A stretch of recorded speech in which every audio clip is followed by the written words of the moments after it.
But the way in which she is, like, because when did that happen?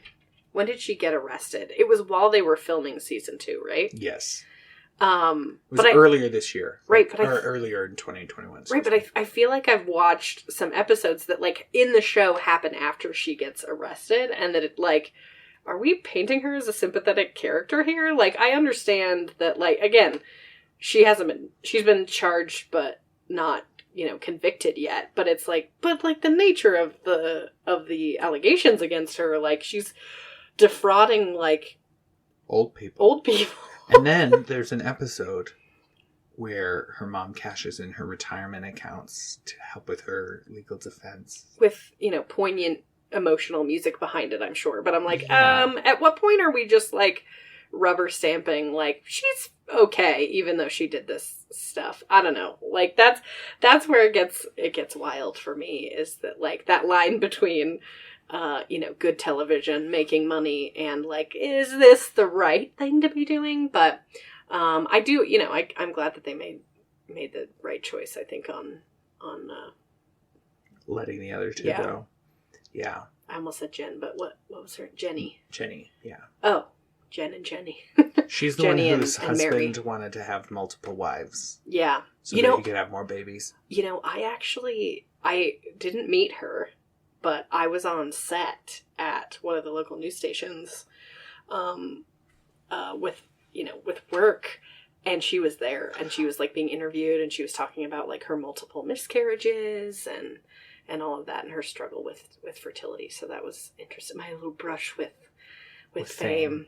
And I have a friend of mine who ran into Jen Shaw while they were in prison. No, unfortunately, no. Just kidding. But yeah, while they were at the Rose Bowl in Pasadena. But it is interesting that they are, like, in. Oh, actually, I have another mutual friend of ours that met. Who's the the tequila gal? Lisa Barlow. Lisa Barlow, who met Lisa Barlow through his work. So it is interesting that they are, they're out and about. They live, quote unquote, in Salt Lake City. So. Yeah.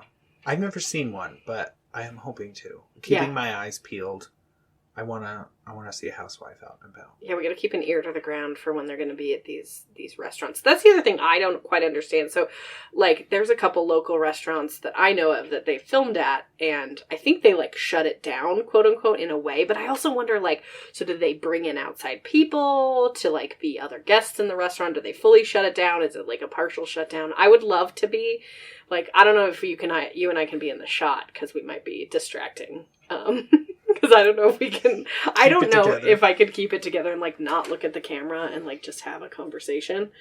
But yeah, I would be fascinated to see.